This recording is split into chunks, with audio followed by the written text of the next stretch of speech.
Suite de équilibrer une réaction de combustion.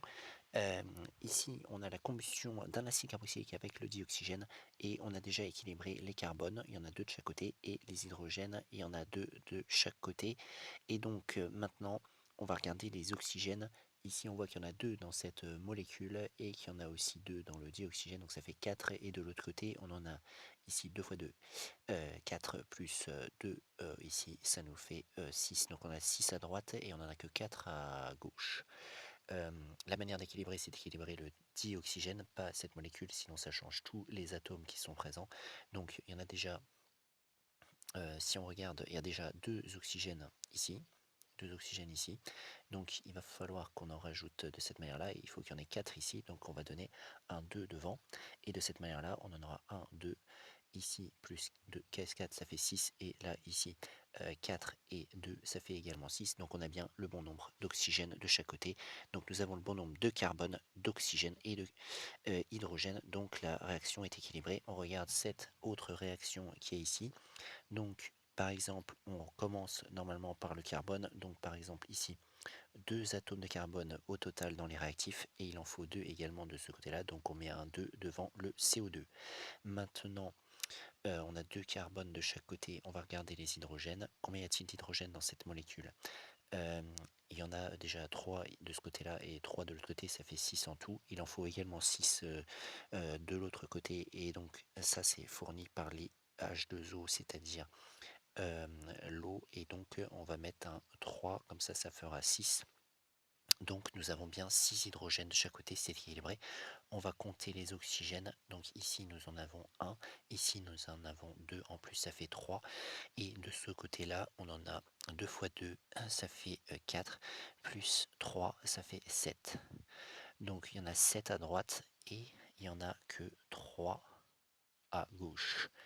Il y en a déjà un qui est fourni par la molécule qui brûle. Il va falloir en rajouter 3. Il va falloir ajouter 6 avec le dioxygène, et ça c'est possible en mettant un 3 devant. Comme ça en fait 6 plus 1, 7. Et de l'autre côté, on a bien 4 plus 3 qui fait 7. Donc là, on a équilibré bien cette réaction. Il y a le bon nombre de carbone, le bon nombre d'hydrogène et le bon nombre d'oxygène de chaque côté. Donc c'est équilibré. Voilà, donc maintenant on va passer à une autre combustion. Donc là on a une combustion, ça c'est un aldéhyde qui va brûler avec du dioxygène pour donner du CO2 et du H2O. Donc c'est une combustion complète. On regarde les carbones déjà. Donc ici on voit qu'il y en a un de cette partie de molécule et ici un autre, ici ça fait 2. Donc il va falloir qu'on en ait 2 ici. Donc on met un 2 devant le CO2 parce que dans chaque molécule de CO2 il n'y a qu'un seul carbone. Maintenant on va regarder les hydrogènes. Donc ici nous en avons 4 ici dans cette molécule, donc 4 pour les réactifs. Il faut également qu'il y en ait 4 de ce côté-là, donc on va mettre un 2 devant H2O. Ça fait 4 hydrogènes de chaque côté. Maintenant, on regarde les oxygènes en dernier. On compte combien il y en a dans les produits. Donc ici, il y en a 2 fois 2, ça fait 4. Et ici, il y en a 2 fois 1, ça fait 2. Donc 4 plus 2, ça fait 6. Donc on en a 6 à droite. De ce côté-là, on en a un déjà ici, et on a juste 2 dans les dioxygènes. Donc ici, on n'y touche pas. Donc il y en a déjà un. Il faut en rajouter pour en avoir 6 de ce côté-là. Pour en avoir 6 en tout. Ce qui veut dire qu'ici, il faudrait en avoir 5. Mais alors, le problème, c'est qu'en multipliant quelque chose par 2, on ne peut pas avoir 5, sauf si c'est un nombre à virgule. Bon, on va mettre un nombre à virgule, 2,5. Mais pour ne pas avoir un nombre à virgule, comme on avait déjà dit, on va multiplier le tout par 2. Toute cette réaction par 2, c'est-à-dire que toutes les molécules vont être multipliées par 2, tous les coefficients multipliés par 2. Donc ici, ça va donner 2CH3CHO plus 2 fois 2,5, ça fait 5. Donc là, on est bien parce qu'on obtient un nombre entier. Donne, donc 2 fois 2, ça fait 4, 4CO2, plus 2H2O, c'est-à-dire 4H2O. Et voilà. Là, normalement, tout est équilibré. On peut vérifier. Il y a ici 4 carbones. Il y a aussi ici 4 carbones. Les hydrogènes, il y en a donc 8 ici. Ici, il y en a également 8. Les oxygènes, il y en a 2 plus 10. Il y en a 12. Ici, il y en a 4 fois 2, 8 plus 4, ça fait également 12. Donc, tout est équilibré, c'est bon. Alors maintenant, on va regarder la combustion également d'un aldéhyde avec le dioxygène. qui donne du CO, du monoxyde de carbone, du CO2 et du H2O. Donc ça, c'est une combustion non complète. Une combustion non complète, mais on va quand même essayer d'équilibrer. Donc, au niveau des carbones, il y en a 2 à gauche. À droite, il y en a également 2. Donc, tout va bien. On n'a rien à toucher. On va regarder les hydrogènes. Ici, il y en a 3 plus 1, ça fait 4. Et de l'autre côté, eh bien, il y a des hydrogènes sur l'H2O. Il faut qu'il y en ait 4, donc on va mettre un 2 devant le H2O. Maintenant, on va compter les oxygènes. Ici, nous en avons 3, parce qu'il y en a un là et 2 là, ça fait 3.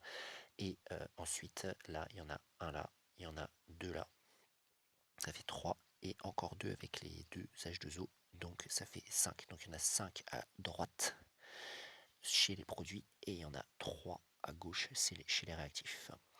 On va pas toucher à cette molécule, on va toucher qu'à la molécule de O2, parce que si on touche à celle-là, ça va modifier tous les carbones et tous les hydrogènes.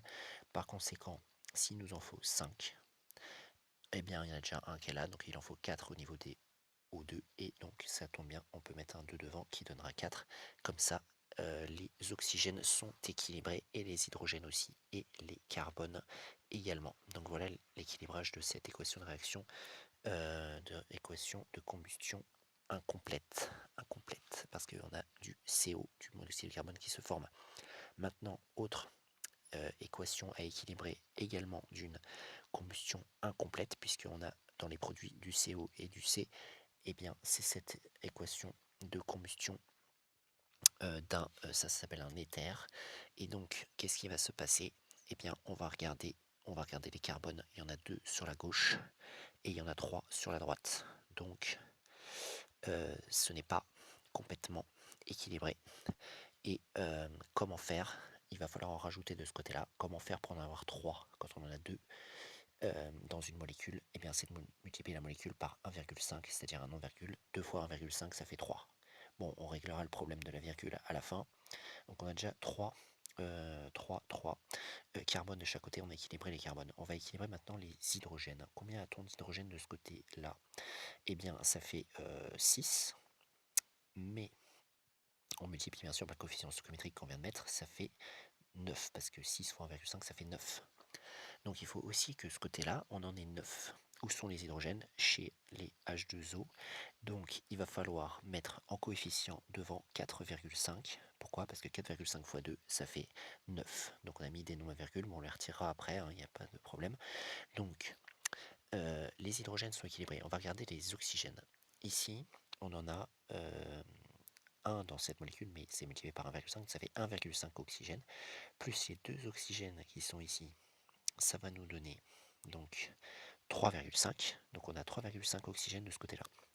De ce côté-là, on en a déjà 4,5 ici, plus 1 là, ça fait 5,5, plus 2, ça fait 7,5. Donc de ce côté-là, on en a 7,5. C'est-à-dire qu'il y en a plus de ce côté-là que de ce côté-là. Nous avons donc 7,5 ici.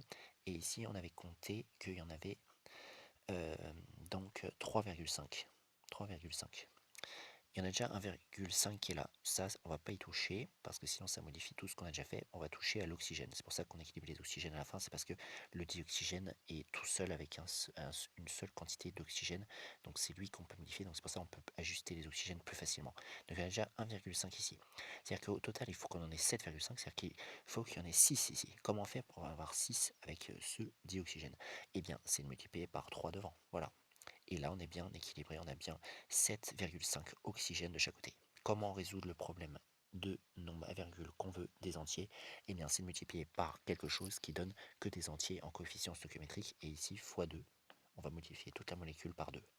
Ça va donner 3, parce que 1,5 fois 2, ça fait 3. 3CH3OCH3, plus on modifie également par 3, ici, ça va donner 6O2, donne 2CO2 plus 2CO plus 2C, je multiplie tout par 2, plus 4,5 par 2, ça fait 9H2O. Et là, on peut vérifier toute cette équation est bien équilibrée avec des coefficients entiers.